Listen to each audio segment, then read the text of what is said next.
మీ ఆశీస్సుల కోసం నాకు అవకాశం ఇచ్చారు. అవును సార్. వారికి అవును.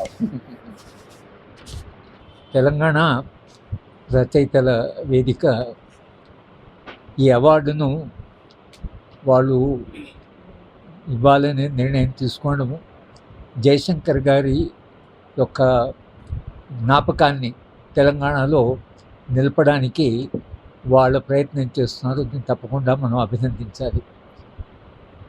జయశంకర్ గారి ఈ స్మారక అవార్డు బహుశా ఆ అవార్డు గతంలో కూడా ఇచ్చారు, కానీ అత్యంత అర్హుడైనటువంటి వాడు శ్రీధర్. వీళ్ళిద్దరికీ కొన్ని సాధారణమైనటువంటి క్వాలిటీస్, ఒకటి విలువలు, ఇద్దరూ చాలా నిజాయితీ కలిగిన వాళ్ళు, కొన్ని విశ్వాసాలు ఉన్నటువంటి వాళ్ళు. వాడు జీవితమంతా ఆ విశ్వాసాల కొరకు చాలా సాహసమైనటువంటి నిర్ణయాలు తీసుకున్నటువంటి వాడు.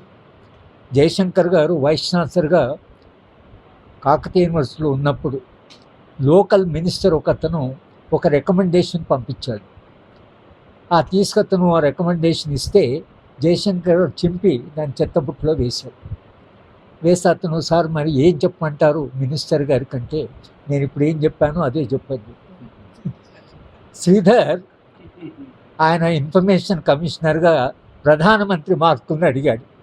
ఈ దేశ ప్రధానమంత్రి, అత్యంతమైనటువంటి బలవంతుడైనటువంటి ప్రధానమంత్రి, నీ మార్కులు ఏమిటో సమాజానికి తెలియాల్సిన అవసరం ఉంది కాబట్టి నీ మార్కులను బయటకు తీసుకురమ్మని మొత్తంగా ప్రభుత్వం కదిలిపోయింది, కింది నుండి కదిలింది.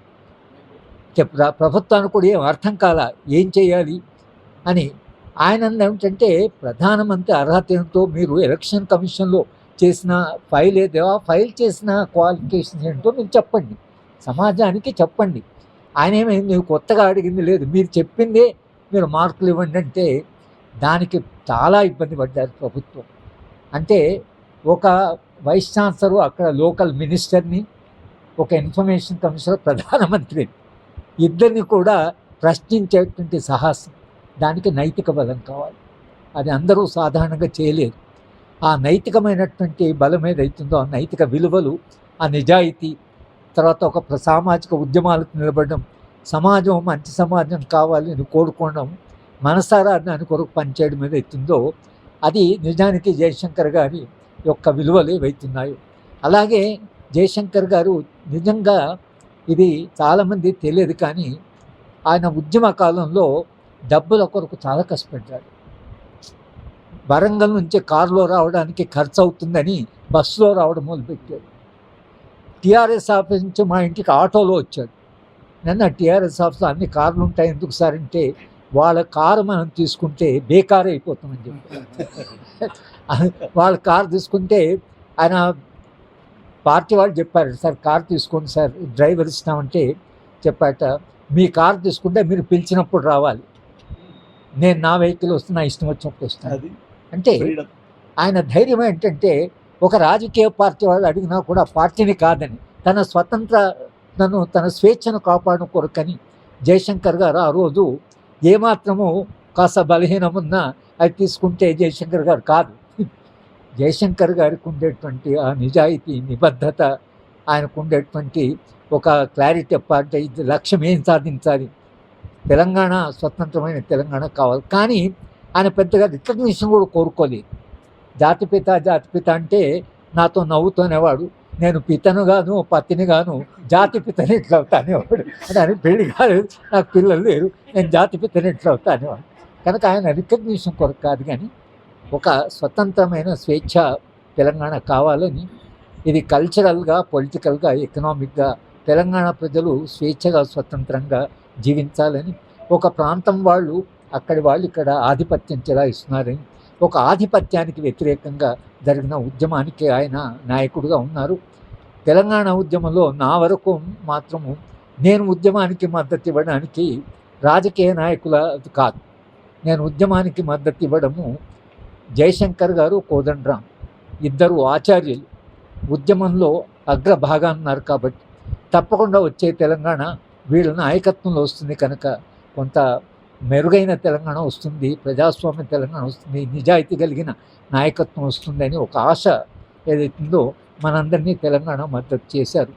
సరే జయశంకర్ గారు నేను అనేవాడిని, సరే ఈ రాజకీయ నాయకత్వం చూస్తే నాకు ఎందుకో విశ్వాసం కలగడం లేదు సార్ అంటే, మనం ఎక్కడ పోతాం డాక్టర్ సాబ్, నేను ఉంటాను కోదంటాం, మీరు ఉంటారు, మనం ఎక్కడ పోతాం, శ్రీధర్ ఉన్నాడు, మనందరం ఉన్నాం కదా, ఎక్కడ పోతారు వీళ్ళు, మనం దాటిపోతారా? కానీ సారు తెలంగాణ వచ్చేదాకా జీవించకపోవడం తెలంగాణకి చాలా నష్టం జరిగింది.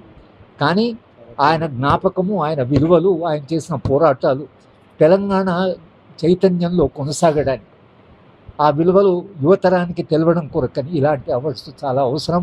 శ్రీధర్కి ఇచ్చినందుకు వ్యక్తిగతంగా నా స్నేహితుడే కాకుండా నేను అభిమానిస్తున్న వ్యక్తి కూడా, నేను గౌరవిస్తున్న వ్యక్తి కూడా ఆయనకి ఇవ్వడము తెలంగాణ రచయితల వేదికకి మనసారా నేను అభినందిస్తూ, ఈ విలువలు ఏవైతున్నాయో జయశంకర్ విలువలు, శ్రీధర్ విలువ, ఇవి కొనసాగాలి. తెలంగాణ యువత వీటిని గుర్తుపెట్టుకొని తమ జీవితంలో కొన్ని ఆదర్శాలు, కొన్ని ఆశయాలను నిలుపుకోవాలి అనేటువంటిది మనసారా ఆశిస్తూ పత్రికా విలేకరులకి అందరికీ, అలాగే తెలంగాణ రచయితల వేదికకి నేను అభినందన చెప్తూ మనం తోచిపోవడానికి, మనం గెలవడం కోసం, తెలంగాణ గెలిపించడం కోసం, తెలంగాణను ఇంకా గెలిపించడం కోసం, ఇక ముందు రోజుల్లో కూడా గెలిపించడం కోసం, రాజకీయంగా అటు ఇటు పార్టీలు కలిసి ఉన్నా, విడిపోయినా, ఫిరాయింపు కాకపోయినా, వాళ్ళందరి నుంచి మనం బయటకు వచ్చి కావాలనుకునేది నేనేమిటంటే ఈ తెలంగాణ యొక్క యూటిలిటీ, తెలంగాణ యొక్క ఉనికిని కాపాడుకోవడానికి మనం కృషి చేయాలని, నాకు అందులో ఏమైనా నాకు అవకాశం ఉంటుంది, ఏదైనా చేయగలిగిన అవకాశం ఉంటే చేద్దామని కూడా అవకాశం ఉందని అనుకుంటూ, మీరు అంత ఉత్సాహంతో నాకు ఈ అవకాశం ఇచ్చినందుకు మీకు థ్యాంక్స్ చెప్పడానికి